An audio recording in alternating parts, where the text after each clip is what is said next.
What is going on, ladies and gentlemen? I am BDLM, coming to you with my buddy J4Y, bringing you episode number 40 of our Dota On Demand podcast. What is going on, my friend? We made it. We made it to the 40 out of 100 episodes. I don't know what that means. That's what we made it to. That was the number. I don't know what I was going to say there. I wanted to say, what's it called? When is it? Wow. What is it called when it's half of 100? Isn't there a name for that? It's called 50. You know, I almost called it a bicentennial, and I'm glad I didn't, because I know better for that one. Almost. But getting there. Anyways, yes, episode 40, and what a better topic for number 40 than the international, of course, the grand event for Dota 2, of course. And before we get kind of started on that, we just have to give a shout out here to. Do you have a name for your new mic yet? Tom Tomlinson. Okay, Tom Tomlinson, a shout out to him, because he is now providing the means for BDLM to actually continue this podcast with me. Yes, I have a stand-in mic. Hopefully the sound is okay. I know some of you last week is like, be nice, you guys could find a way to equalize that sound. So hopefully it's good this time around. But before we get too far in this episode, spoiler alert. The next hour of your life is a giant spoiler alert. We're going to be talking about the teams. We're going to probably show the standings. We're definitely going to discuss the standings, the heroes that got picked up and stuff. So if you guys haven't been keeping up with the qualifier games and you're like, oh, I don't want to know about it, just tune in after you get to see them. But yeah, so like I was just alluding to, we're going to be discussing a lot of the heroes that have been picked up, just the qualifiers in general. And of course, I'm also going to say real quick while we're sort of getting this intro going, if you guys didn't know, me and J4Y are going to the International too. We leave Thursday, and it's going to be awesome. And I think so far I have it planned out. We're going to have two sets of pictures / videos. One will be serious. The beautiful hall in Seattle. Pictures of Dota. Pictures of the teams, perhaps, as they play the game. All the things you would ever want to know about the Dota happenings. And then the rest of it's going to be our adventures in Seattle. And I do have to say, we are going to a LOL party, after party. But don't worry, it should yield pictures of scantily clad women, and they will appear on our Facebook, facebook.com/DotaOnDemand. So don't worry, I will try to get as many of those as possible for you guys out there. The thing is, that is the main thing. I mean, there might be a Dota party here and there, but first of all, it'd be small. The small one's obviously could be huge, and then also, like you're saying, I mean, you kind of hit the nail on the head there with the fact that people like to dress up for these events. And have you played League of Legends, you would know that means they're going to dress a certain way, because every single woman in that game is a lot of this. Overly sexualized to the point. There's a lot of not much else. Exactly. It's like Halloween for them, basically. That's a good way to put it, So, but yeah, so we're not going for the game. Don't you fret. We're going to stay by our true friend Dota. Forever. It's gonna be good. So what do you? Let's just open this can of worms. What have you thought about the International 2 qualifiers so far? Well, they aren't the qualifiers. These are the preliminary. Okay, there's a big difference because the qualifiers already happened. So I thought the qualifiers were pretty good, actually. If you want that opinion, honestly, they were pretty nice. But these have all been pretty good too. Yeah, these have been. There have been a lot of, I say surprises from my personal view and the people I know directly. As far as, like, the professional casters and this kind of thing, they may have predicted it slightly better than us, but that's also because we're pretty biased due to the fact of the games we watch the most, or at least I know I do. We're so used to the U.S. scene and the European scene that anything in the Southeast Asia is kind of just a blur to us. We kind of just hear things pop up, like there was the qualifiers, like you actually were saying, where we got to see the Southeast Asian region and see some teams play them. We're like, oh, there's some pretty good teams over there. And then out of nowhere, the standings, and this is where the spoilers start happening. Just so you know. 3, 2, 1. China is dominating. They're just absolutely dominating right now. So actually, I guess, we don't have to hop into that quite yet, but my overall thing is that it's pretty shocking to me. But, anything can happen. It's the playoffs. There's $1 million line. These teams are not going to go down easy. Yeah, I mean, there are a lot of, I think, like you're saying, at least for me, a lot of surprises about how this has actually been working out. I really think it's neat how many sort of throwbacks there are to the original International. Like I was just completely tickled by the first Night Stalker versus Storm Spirit game I saw. I think it's interesting that if you just look at how Dota 2 has been played over the last year, it's like people would find these heroes they'd want to play, like Tiny. There was that couple week period where Tiny was all of a sudden really popular. Back when like Pepe was on MTW, for instance, he was playing Tiny a lot. It never really got countered all that hard, but people just stopped doing it. And then they would find another hero that they really liked, and then they would stop doing it. And now all of a sudden, it's like everything that people have learned that is viable over the last year has like all of a sudden come back, and teams are trying to use these strategies that haven't been used recently to try and throw off the other team, or just stuff they've been practicing on the side. Yeah, I mean, this is, I mean, people, like, they've been boot camping. We know for the past couple of months, obviously, ever since kind of like the defense tournament in the last, like, when that was starting to die down, is when these teams are going hardcore boot camp, focusing on practicing. I remember reading articles about, different things. Actually, some teams even introduced videos about, like, the team, like, kind of like from a camera, like what we're going to do when we go there, just like these kind of, like, amateur camera shots of, like, hey, now we're at the LAN center, and how's it going, X Mike 88? And he's like, and like pushes the camera away. Just like you're like, oh, these guys are human. Okay, that's cool. Like you can put a face to it. But It's good to know. and then like, yeah, I mean, it's just it is cool. And I actually I'm interested. Who knows if it'll happen or not? But if we can just like, if I can just not even shake the hand, if I can just like get a glance, Throw something at him. like, well, yeah, well, if I knock them out, I'll have a better chance when they wake up if I'm just standing over them. Like with a big grin on my face and like, hi! I have your biggest plan! I'll let you get up if you sign this. Yeah, it would be cool. And like I said, we'll do our best to try and get as many awesome pictures of the, of course, professional Dota shenanigans that will be going on. But, yeah, it's been really nice. And, I mean, like, what, have you had any, like, hero picks that have, like, blown your mind? Well, there have been. You know that. But Maybe. I guess I'll get into them. I guess, okay, well, I wasn't thrilled. But the pick that did happen, well, the one I want to talk about is Alchemist. He was used in his tournament.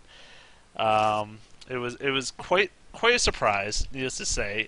The game, if you want to look this up later, was between Absolute Legends and Zenith. And, yeah, Zenith decided to run with him. Apparently, Ice actually in an interview said they were going to pick him up this tournament. And people didn't know if he was trolling or not, but then he totally did. And, well, he wasn't playing. He was playing Invoker, but, yeah, I believe it was XY, or HYHY. God, their names all blur together sometimes for me. But anyways, yeah, it was run. And, I mean, I guess we might as well talk about the outcome of the game, right? This is a spoiler episode, so we're allowed to do that, right? This is all the spoilers you could ever want in an episode, yes. Okay, 3, 2, 1. Alchemist loses, and pretty poorly, actually.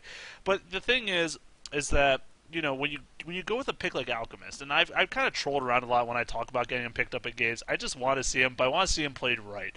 And I feel like every time we see him played in a professional game, it doesn't ever go the way an Alchemist in my mind should. In my mind, you pick Alchemist to get absolute farm, and you get that much more gold than people because of Goblin's Greed. And therefore, you kind of build an advantage that they just can't keep up with just because of that Goblin's Greed gold advantage. And you once you get that extra farm, that extra item, is when you really start nailing people in team fights. When you get like maybe around level 8 through 10, you start really hitting hard. And then you just kind of take over the game, hopefully, from there. But that just did not happen in this one. I mean, yeah, he got good farm and got his Radiance up, but it's like, alright. Like, by the time he started trying to go for his next item, their base was already getting pushed. So it's really hard to deal with. I was just going to say, you said good farm. It wasn't great farm. And that's where I think he faltered. He had pretty much, he was against Sand King, more or less, top lane.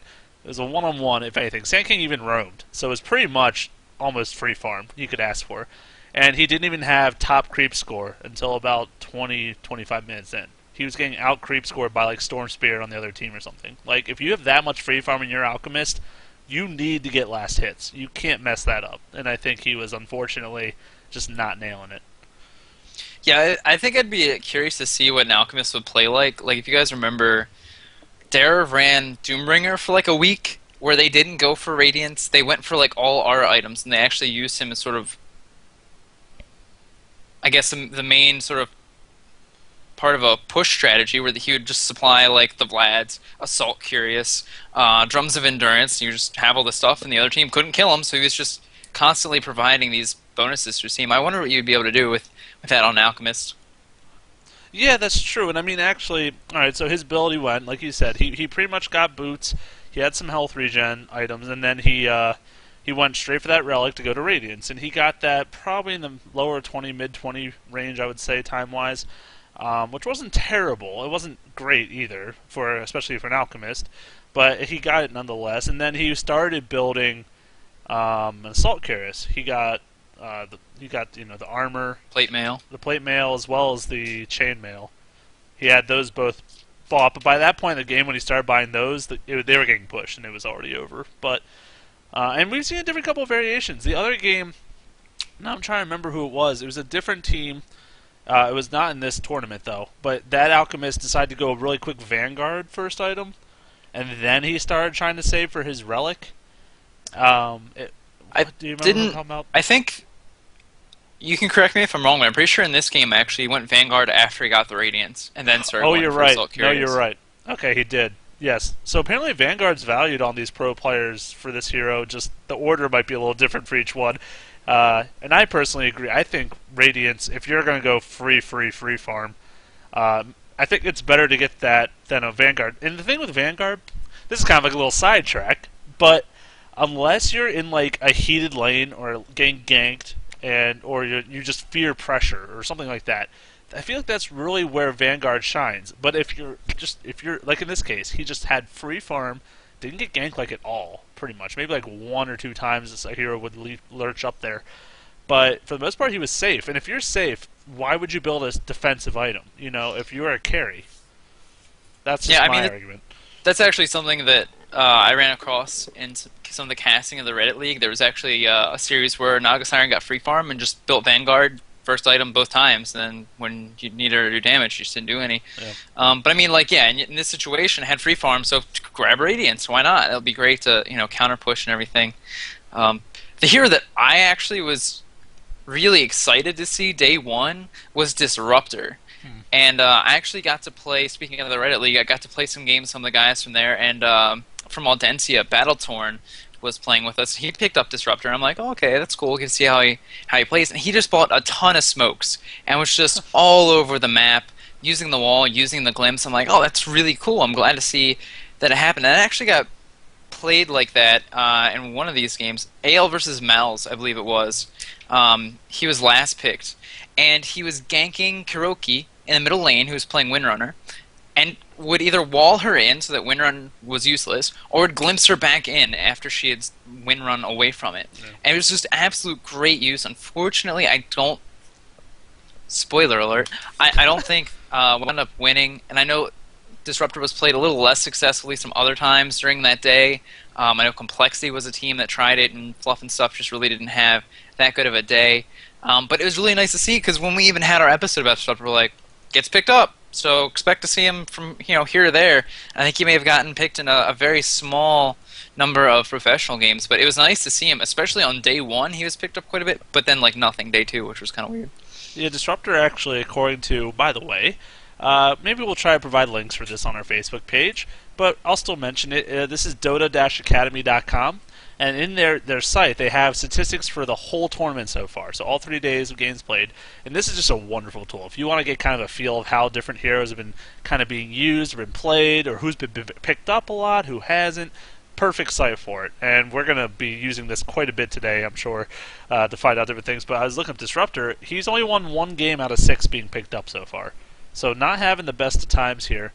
I mean, it doesn't necessarily mean the hero itself is bad or not working for the team. It just means that 6 times he only won 1 of them. So obviously not the greatest of win percentages there. Yeah, I mean, it's like being picked up a week too early because of it. Like we mentioned 2 episodes ago in our like patch preview, Pre-patch. pre-patch pre-patch preview.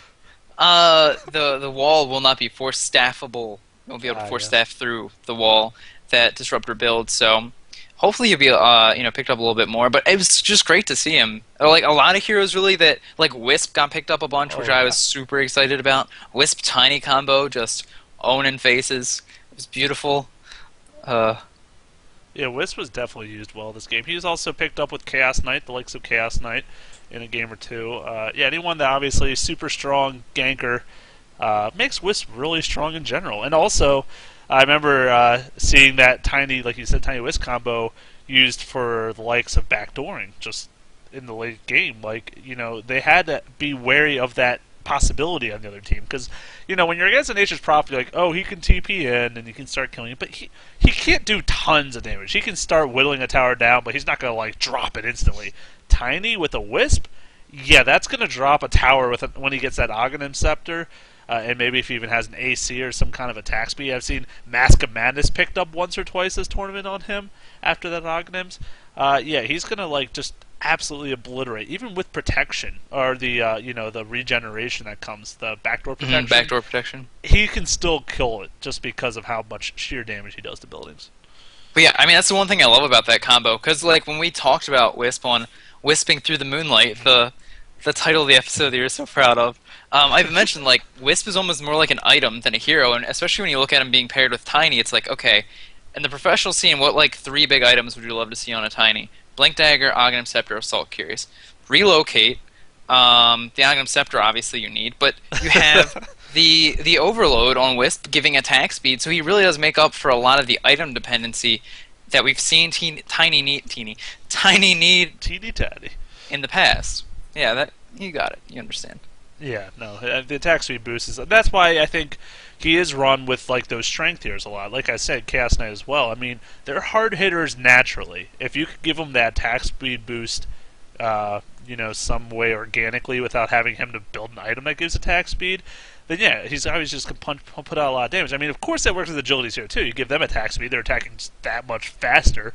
But for a hero like Tiny, whose attack speed with third growth is like horribly slow. I don't even know what it is. It's just like I'm coming in, and like it's like when you see those cartoons of someone like standing in front of one of the steamrollers, and they're like, no, and the steamroller's just putting along like 1 mile an hour, coming towards you, like no, and then eventually gets flattened. That's kind of like Tiny.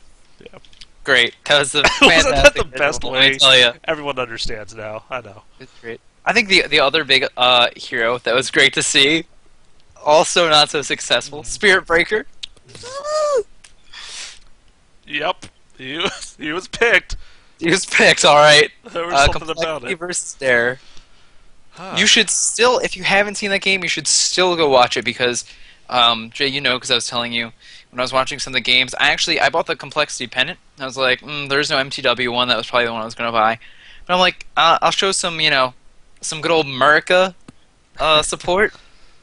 So I bought the Complexity Pennant, and so I was watching all their games the first day, and I was like, they did okay. There was like I watched Fluff a lot, and he had some just like kind of bad play, especially on that Disruptor. Like there's sometimes like, wait, you were ulting what there? I don't understand.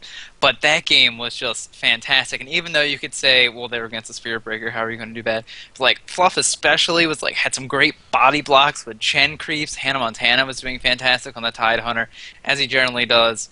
But that was a really good game to watch.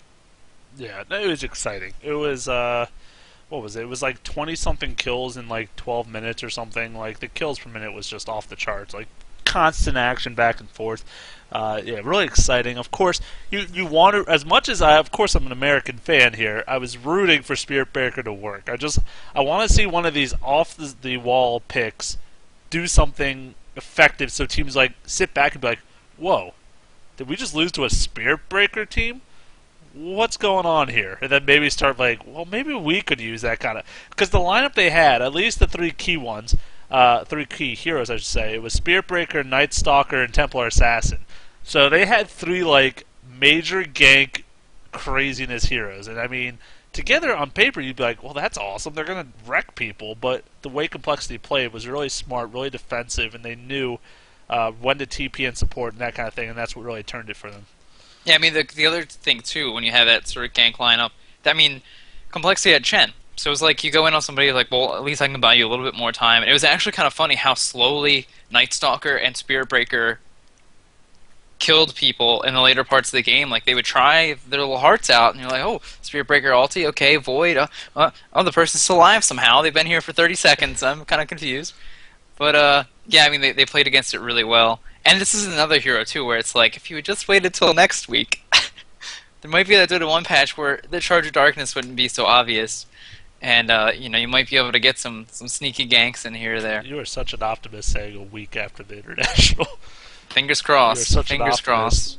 There's I wasn't no flipping way. everybody off. These were Anyway, crossed. the only people working at the Valve office this week are the IT people. Like, if any of the, The actual, janitors. like... No, the janitors are freaking watching. Are you kidding me? They're like, screw that. I could mop, or I could watch Dendy on Pudge. Questions. These are the Because questions. I'm sure the janitors totally do that. Totally. I wonder if that's a requirement for janitors to like have knowledge of Valve's games. I think so. I think that's You the think first that's a question. requirement? Yeah. That's the first Yeah. question. Okay, Yeah. I'm surprised we actually didn't mention this right at the beginning. I mean, I said China's dominating, but I'm actually going to go over the current standings since I think that's pretty vital for the. You got something to say before I go over this? I do. Just because we're talking about complexity, as you know, this is maybe a little bit biased because you know Marca, and it's hilarious to watch the spectator chat during the U.S. games because that's about all that gets said is USA and Marca. I was surprised they had apparently enough English-speaking casters to cast all but one game at a time, and it seemed like every one of those times one of the USA teams didn't have an English caster. I was legit like this close to just casting the second complexity game myself and uploading it later just so somebody had some English commentary. But that's my only pet peeve I think I've had so far. It's like, you guys couldn't find one more guy, really? Come That's on. another discussion that we're going to get into later this episode because there's definitely something to talk about there. There's been some drama this weekend as well, and we'll get into that in a little Drama bit. llamas. Well, Alright. there's some drama llamas happening up in here. But let's get into these things. So I pulled it up here for everyone to see, and if you're listening, then you obviously can't see. So you're going to see with your ears right now. Basically, that gave me a weird visual. It's like, I don't know. Anyways, so there's obviously it was split into two groups. For those who don't really know the format, it was Group A, Group B, 8 teams in each one. I'm not sure exactly how they decide who was in what team, but it seems like a pretty even split of each country in that thing. And anyways, so Group A, LGD, 14-0, undefeated, owning the crap out of this tournament. You want to just say something really quick about that? I would just like to say that that's absurd. And, I mean, like you, I guess, some of the drama you were speaking of, they got 2 free wins, M5 just No, they forfeited. didn't. Nope. That was DK. That was DK. Well, DK got free wins, which has nothing to do with LGD. So that's just legit. So they LGD just earned it. They just Yeah, they just beast moded through 14 games, won every single one of them. IG 13-1, and then DK go to 11-3, making the top 3 teams, like you're saying, all Chinese teams, and all playing phenomenally. Yeah, they've been playing lights out. I mean, they're not even going like crazy on strategies. They're playing strategies that we've seen in European times. I mean, it just seems to be purely outplaying these teams for the most part. They're just ganking better and making smarter decisions for team fights. They know when to engage, when to back off. I mean, they're really just... And then the last hitting, they're winning in CS usually throughout the whole game. I mean, they're just really mechanically, and even as a team, just playing really amazingly. I think also, something to mention about LGD, apparently there's a player, and I'm trying to see if I can remember from the roster, just clicking it here. Maybe it wasn't. Maybe it was IG. Well, one of these players in the top teams. Apparently, he has this little like personal thing he has to do. He uses these tissues, right? No, I'm not going that way, BDL. Don't worry. He folds them in half, and then he puts one on his mouse and one on his keyboard, where his WSAD and all those buttons are, and he plays with the tissues on them.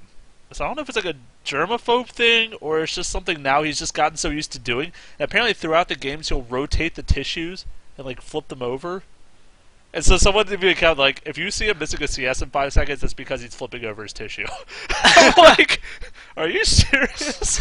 Like, That's awesome. that's hilarious. Oh yeah. man, I mean, as far as surprises go with the standings, MTW 3-11, Navi 8-6. But don't worry, any true Navi fanboy will tell you that they were just throwing the 6 games. Yeah, Um, of course. yeah, kind of surprising, really. Mouse, who were just able to sneak into the tournament by winning some qualifiers at the last minute because MUFC were not able to make it. They are unfortunately standing at 2-12, but Pennant complexity 9-5. So Marca. I'll just go over these really quick. So Group A, it's LGD 14-0, DK 11-3, EG, another Marca, 8-6, Zenith 8-6. CLG 6-8, Absolute Legends 5-9, Mouse 2-12, and Moscow 5-12. The other thing important to note here: now that these prelims are done, the top 4 teams in each group are in the winners bracket, the bottom 4 in the losers bracket. And what that means for the tournament part is, if you lose in the winner bracket, you get moved down to the losers bracket, and then you get to play there. And if you lose any time in the losers bracket, you're eliminated. So basically, people in the winner brackets get a get out jail free card, more or less, like. Whereas losers bracket, your life is on the line. Kind of similar now, bringing me back to the International 1, where eHome started in the losers bracket and climbed all the way back to the grand final. So it's not like you're out of it. Don't feel terrible if you're in the losers bracket. You have a chance to win. You just got to play your heart out, and that's what these teams will do. Yeah, I mean, it's really interesting. I mean, this is still being interested in Navi just because they were last year's champion. I wonder, like, I wonder if they're expecting so much out of these Asian teams because, not too long before the international, I want to say a month or two, like there was an interview with Dendi who was like, "Yeah, we don't even like practice anymore." They had some poor showings in a couple tournaments. They got themselves together for the Dota Masters tournament, which was only a couple weeks ago, and they've been playing pretty well. But you have to wonder how much of it was just we probably don't need to practice like all that much and ahead of time because all these other teams probably aren't going to be up to par. Yeah, no, that's definitely a good point. I mean, and you were talking about that. Another thing I read was that like they were interviewing like IG, and they were saying, "Oh yeah, we've just been purely practicing against like eHome and Tongfu and LGD nonstop. They were playing each other, just nonstop, scrim, scrim, scrim, scrim, scrim." And I mean, like, of course that's how they're playing so amazingly now. Like they've just been playing against some of the best teams in the world nonstop. And while yes, I mean you can say that messes with your strategy some because they are your opponents at the end of the day, it still is going to make you a lot better players than playing against like pubs or playing against lesser teams. Like you're playing against. I mean, look at the top 3 of those teams are in the top 5. I mean, like. Obviously you're really improving yourself mechanically and everything if you can do better against those teams. So, and then you were going back to that. I mean, I remember watching streams of some of these teams like pubbing around some days, not even playing some days. Like they'd go out and have a party day, and like I bet these Asian teams were just nothing but focused, if nothing else. Yeah, I mean, proving to be really strong. I mean, of course, anything can happen. Like you said, can come out of the losers bracket. But yeah, man, we'll have to wait and see. I do have to say, the one thing that I'm like really kind of surprised about. I mean, this is sort of going back to the heroes now. The one thing that I've noticed that was like a sort of big part of the metagame that hasn't appeared yet is actually Death Prophet. Haven't seen her at all. I forgot to check the stats to see if she had been She has picked. Oh, she has. How many? 2 games. 2 games.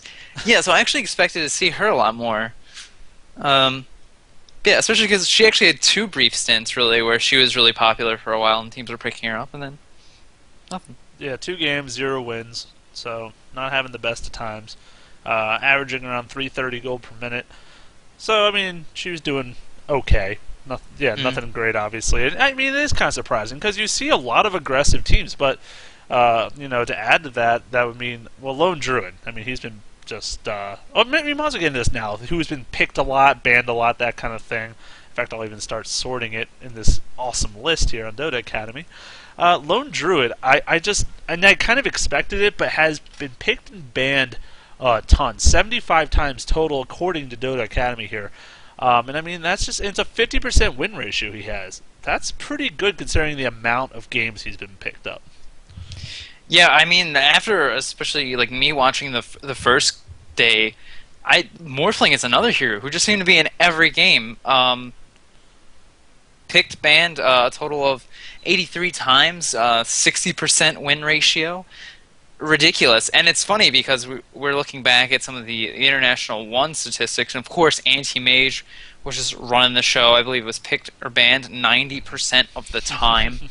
And of course, was a major hero at that point in time. It's just interesting to see some of these other heroes really step up and fill those roles. And of course, just for total being banned and picked, Darkseer, Who'da Thunk, Nagasiren, Rubik, Leshrac, all these big heroes that just keep appearing and have been for a while now.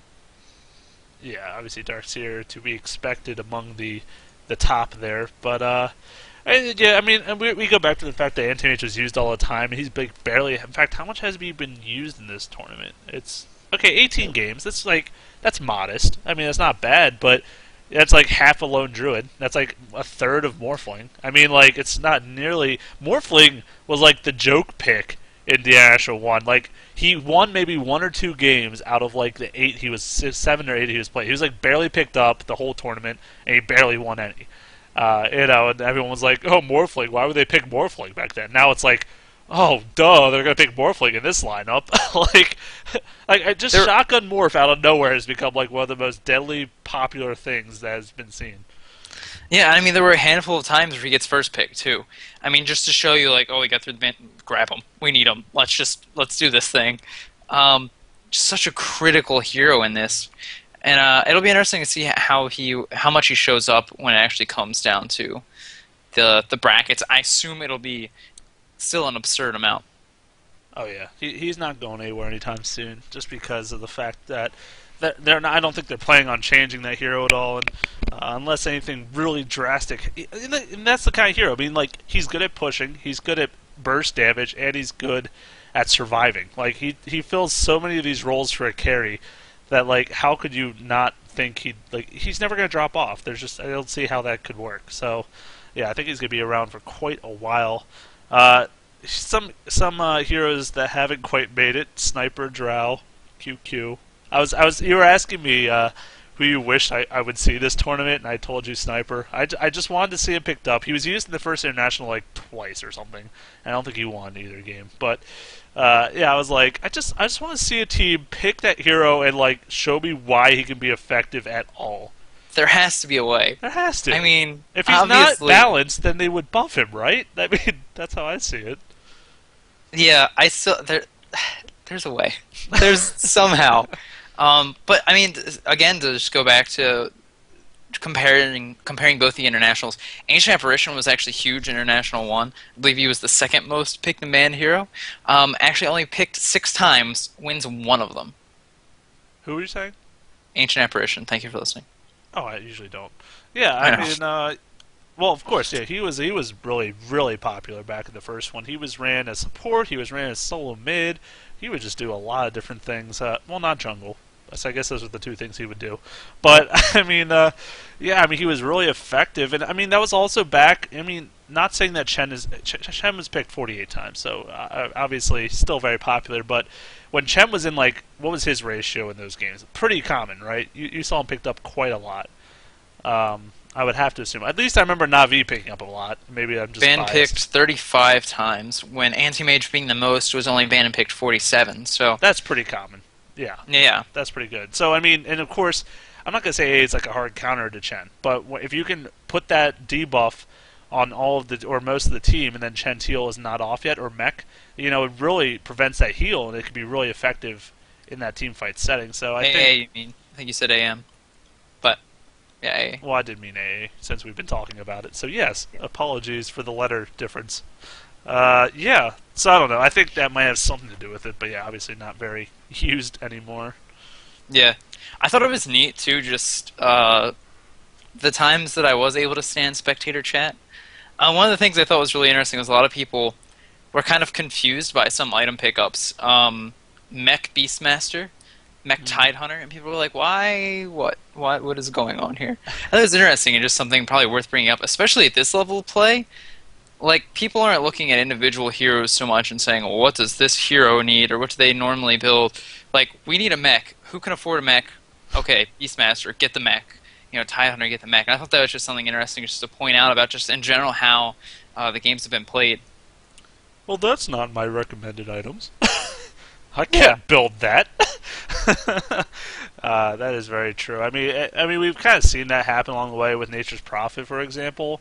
Jungling Nature's Prophet, he'll build pretty much for the game. You know, if his team needs him to go mech and medallion and support, he'll do that. If they need him to hard carry, he'll go hand to Midas and start building Ognims maybe in some scythe or something. Like, you know, varies so much. And I think, yeah, that's starting to come out in this kind of setting as well. Definitely will, just because teams obviously, you know, it's so much focus now on the team fight that you need to have these core items. That and pipe are just so important to, well, another term, by the way, I learned from watching casters, high ground.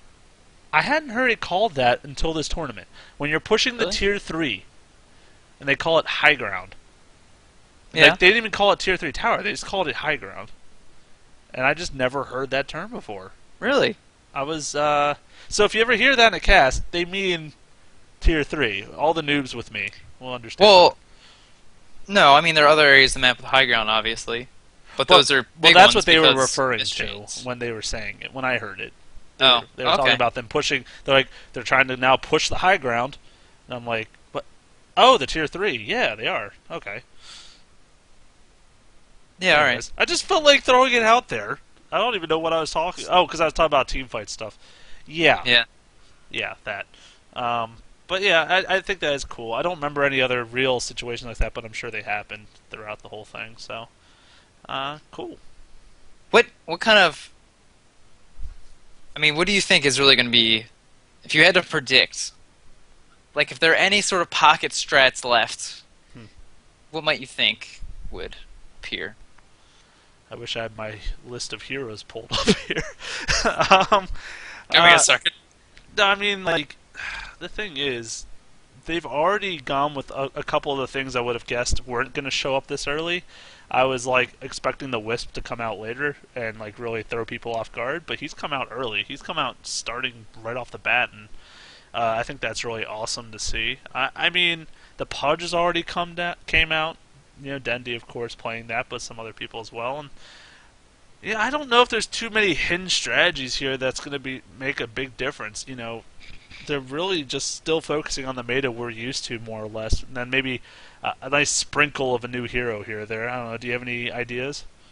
I was thinking, especially now that we're seeing Storm Spirit being picked up more, I'm a little surprised maybe that we aren't seeing more Doombringer, and even being played maybe in that sort of the way Dara were playing it a while ago with the R, just because the ultimate can be so strong, especially against Morphling, like your Silence. Good luck. You can't wait for him out now. So that's kind of one that I'm kind of surprised about. Weaver actually only getting picked up 3 times so far, which is in big contrast to the international one. I wonder if anybody is looking to try and use him more, but of course he's winless so far, actually. I'm trying to remember the team that picked it up. I think it was one team that picked it up 3 times. Oh, really? Yeah, they really were just stuck on him. They really liked to play him, and it just was not working out any of the games they played him. But I can't remember who it was, unfortunately, and I'm not going to do that research now. But, you know, that's how it is. So, you'll find him if you're watching the games, though, and you can tell us later. There you go. Yeah. I do know for sure that watching all these games has made me want to play like crazy. Which is unfortunate, because there's no time to play, because the games have been running, like, all day. Which has been fantastic. I know I'm definitely going to be squeezing some in. I really want to play some Darks here. Let me tell you, we watched a game, Navi versus... Go. I believe in you. Who's the Navi game earlier? Today. Oh. They played? Navi I'm just versus... kidding. I don't remember. You can't put me on the spot like that. Really? These are why you have notes. I have a lot of notes, okay? I have a lot of notes. I might be able to find it, but you can keep the going. The notes are everywhere. Keep going. Anyway, Darkseer... Tong Fu. Tong Fu, yes. Oh, trying to go in on Roshan against Darkseer did not go so well. Yeah, that's a light way to put it. I mean, I was texting you back. I was like, let's see. Let's fight in the area where Darkseer's wall is literally the exact size of the pit. So that way, when you are in there, you can only make illusions. Like, it just was like, it was so scary for them. And they did it the first time, and they completely wiped. And ever since that fight, they did not go back. They didn't challenge Roshan again. They were like, you know what? That's yours. You got it. That's your thing. That's cool. I'm going to back off now. And they didn't. I think Navi did end up winning that game. But, I mean, they started coming out themselves. And what you were kind of talking about earlier with them, they started the first day 2-4. Everyone was shocked. Everyone was like, where is this team that won last year? And there was a lot of questions raised and everything. But, yeah, they came back and went 6-2 in the next 2 days. So they're like, they got settled in. They like probably came up with some strats or some ideas like, okay, we got to just play like we usually do. And, I think that was similar with EG and Complexity as well. I don't think they started the tournament very well either team. I know EG was 2-4 the first day as well. Complexity might have been like 3-3 or 2-4. I think they also were 2-4, to be honest. Yeah, now let's look at them. Second place in their bracket and fourth place EG in Group A. I mean, both in the winners. So, came out strong in second, third day. Yeah, very true. Oh, and that's another good thing to point out. CLG, those poor saps, the Swedes, well, at least 3 of them are Swedes, I think, started 6-0 the first day, then lost the next 8 games to end 6-8. I mean, how brutal is that? Yeah. That's unfortunate. Ugh. Now in the much you can losers bracket, say. That's just terrible. I mean, you've got to be so the number demoralized. one of the losers, unfortunately. They are. Them and Tong Fu holding up the 5th place first there. place, just of the lower brackets, So, so anyway, I know you mentioned earlier that there was some stuff. Oh, apparently also Zenith started 1-5 at the bottom of their group, and they're now 8-6. So all these comeback kids from the first day. Well, Zenith, and there was a lot of controversy about them because there was at least 2 or 3 tournaments before the international where they were signed up for, they were playing or participating in, and they just dropped out, like on a whim. Well, not on a whim, but people are like just so mad at them, like, oh, how can they drop out like this? Oh, blah blah blah. And everyone's like, oh, they're gonna not do well in the tournament, and getting all mad, and that's how they were kind of looking the first day. Everyone's like, confirmed. And then Mythbusters came around and were like, wait a second, let's test this on day 2. And they busted.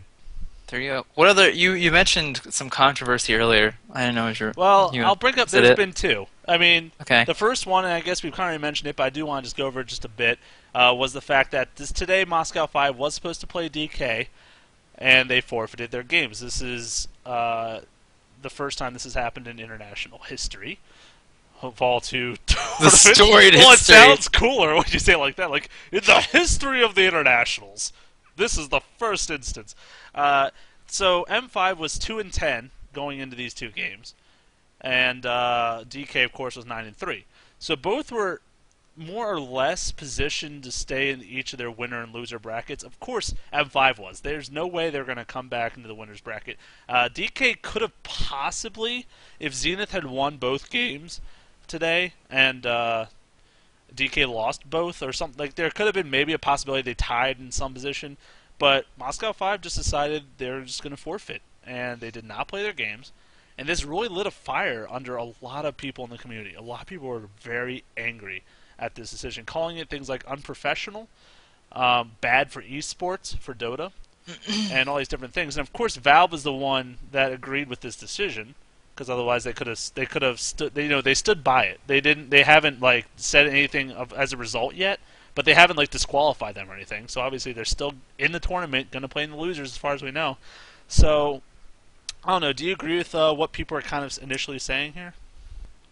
Yeah. I mean, it does seem, I think, silly. I mean, I would like to know what they were doing in their off time. Like, I wonder if they were like, we know what happened yesterday, and we're not going to fix it by going up against another team. Let's just see if we can figure it out on our own, whatever. Like, I wonder how constructive they were being with it, or if they really just were like, no, we just don't feel like playing. It's stupid. We're just going to go to the loser bracket anyway.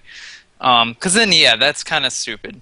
And And yeah, especially, I mean, it's sort of that, I feel like we've mentioned it before, and just obviously in this tournament, the payout is significant, but like when you're not being paid a whole lot, it's hard to act like a professional when you're not being paid like a professional, you know? I mean, even like because everybody loves when we bring up League of Legends, that one game when you were like basically in the grand finals of a tournament, they played ARAM. They did Yeah. all random, all mid in their draft, and then they all went and they played by these parameters that people set up for pub games. And people were upset because like, well, you're not taking this seriously. And obviously, it's different reasons, but it's just like it's unfortunate when people act unprofessional in these professional settings when esports is something that I think obviously in the future is going to be on par, at least much closer to professional physical sports, you know.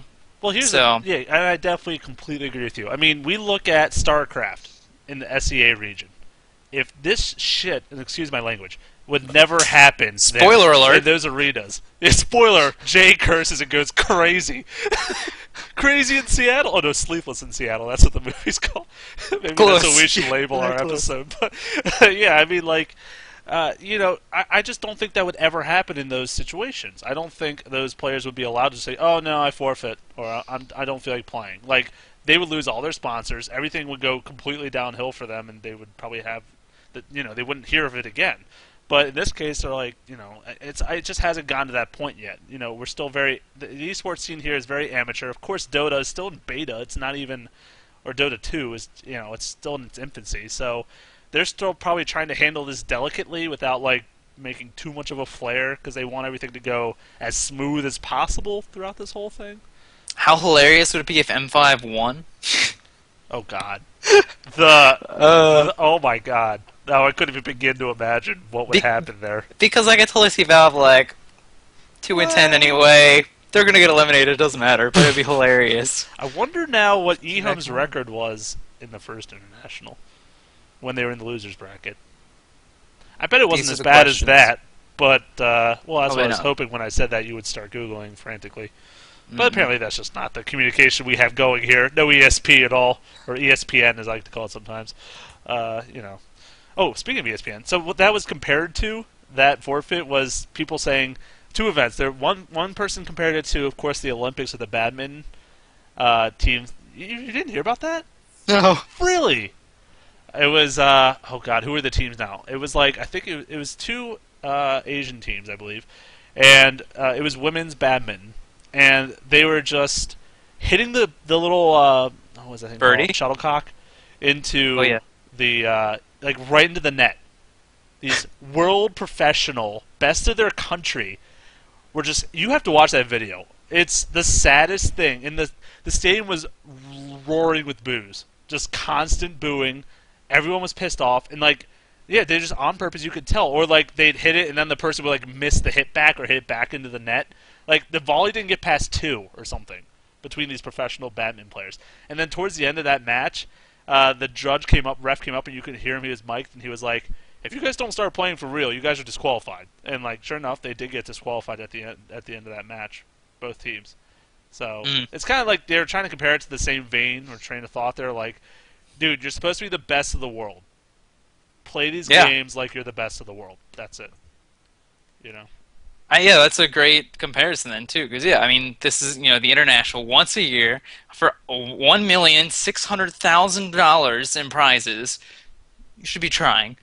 But yeah, I mean, I'm just the kind of person where I'd like to give people the benefit of the doubt. Maybe they were just like, we're not going to get anything out of playing these games. We can maybe fix our problems elsewhere. You never know. You never know. That's the thing. What was the other one? You said there were two things. Yeah. Do you remember what the other one was? thing, That got of compared course to? I do. It was, of course, I go on top of this.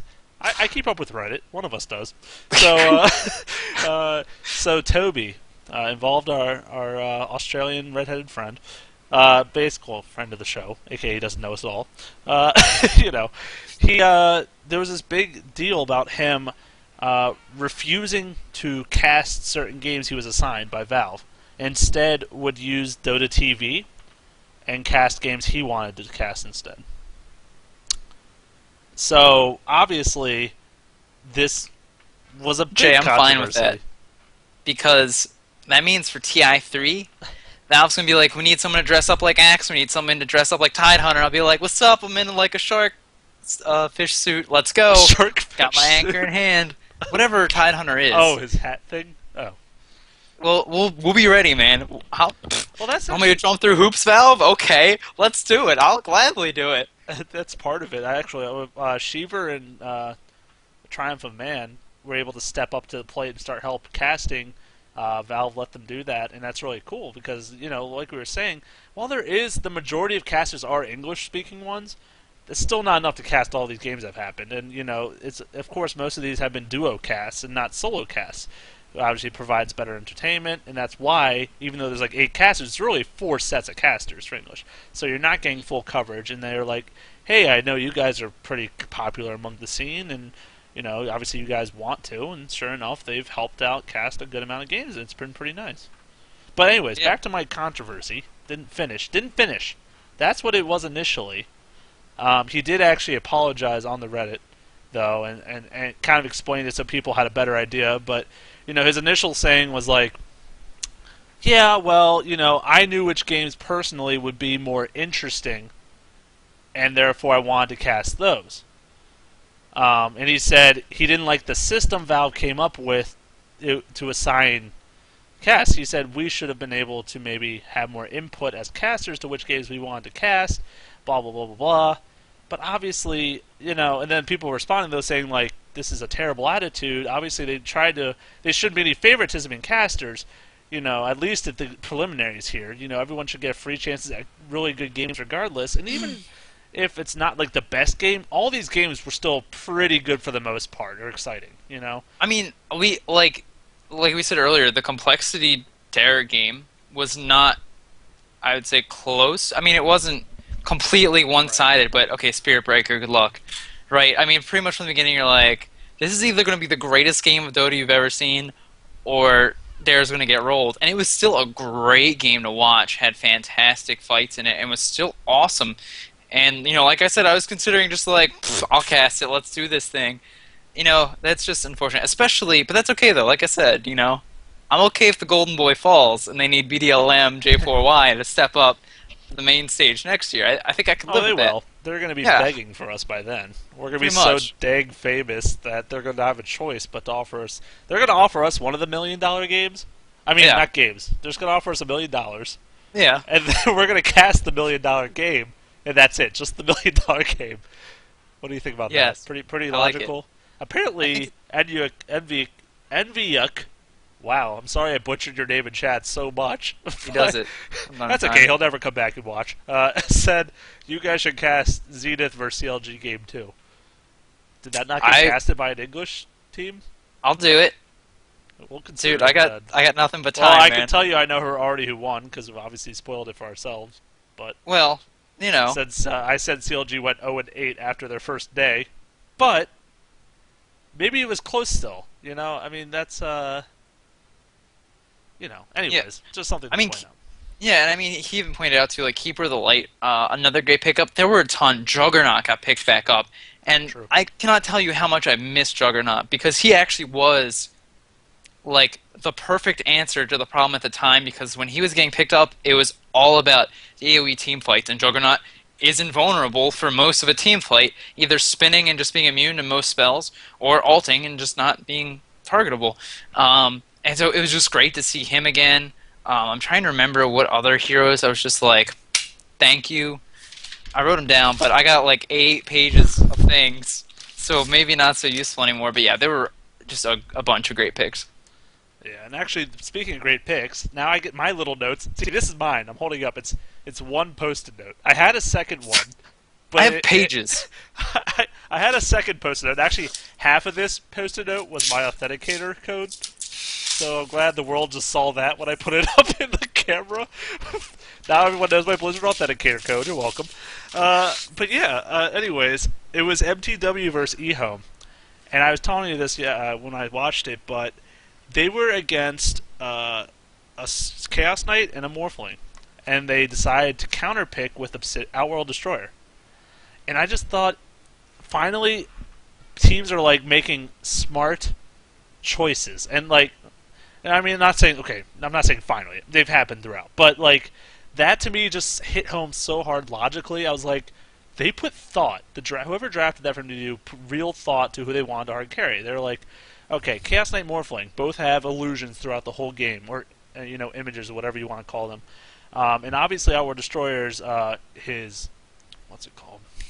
His activatable orb effect does extra Arcane damage. Orb. Arcane Orb does an extra 400 bonus damage to illusions on the top of what extra damage it already does. So basically, he 2 or 3 shots any kind of illusion that spawns. So Chaos Knight with his 3 illusions, boom, boom, boom. Or if he just drops his ult too, that can pretty much AoE most illusions down too. So it was just, even though they didn't win the game, they still, I loved the pick. I loved the idea. Yeah, I mean, I'm actually thinking, like most recently, like there were some series where Pugna got picked up, and you're like, yeah, great idea. And I'm actually, I was checking while you were talking because I don't listen, to see how often Pugna was picked up, and it seemed like it picked up once, and unfortunately I didn't win. But yeah, another hero who was actually pretty popular for a while, and Marana, who was big in International 1, picked up 3 times, wins twice. OP? Just get that out there. OP, I think. Yeah, pretty much overpowered. But, You know what yeah. also surprised me? The fact that Lycan made it into 13 games. Yeah, I mean, yeah. I mean, recently people haven't been as scared. I mean, Naga's been getting banned out a lot, which is unfortunate to go up against him. But yeah, a lot of people actually being okay letting him through. Batrider we got to see a couple times as well. He wound up being 50% win rate. But good stuff. Well, I think we're winding down, aren't we? I'm running out of light apparently. I forgot to turn on my room light before this thing. And I'm like, come on, son, help me out. Oh, by the way, it was Envy UK. You figured it out. I believe in you. He told me. Oh, he told so you. I did in fact get to figure that out. That was nice. Yeah, so I guess we should finish up some information. So yeah, we fly down Thursday night. We stay at hotel. No, I was kidding. We're staying with our friend, but we are going. Send us chocolates. We're going Friday morning, and like you said, we're gonna be uploading pictures, videos, just shenanigans, posting stuff. Keep updated on our Facebook and Twitter. Hopefully we'll have some cool stuff and funny stuff for you to entertain yourselves with while we're obviously having the time of our lives. Woo! Yes. Yeah. So, are you done? Sorry. I thought you were done. Well, now I am. Thanks. Okay. Well, thanks again, guys, for tuning in for episode number 40. 12 off the proverbial year. Like, I don't think it actually winds up to be a year, but, pretty good. And thank you guys for tuning in this whole time and supporting us. We really do appreciate it. We will be talking to you while we are at the International. And then, of course, when we get back, we're going to have all kinds of awesome stories about that. So we will see you next time, or even maybe at the International. Who knows? See you then.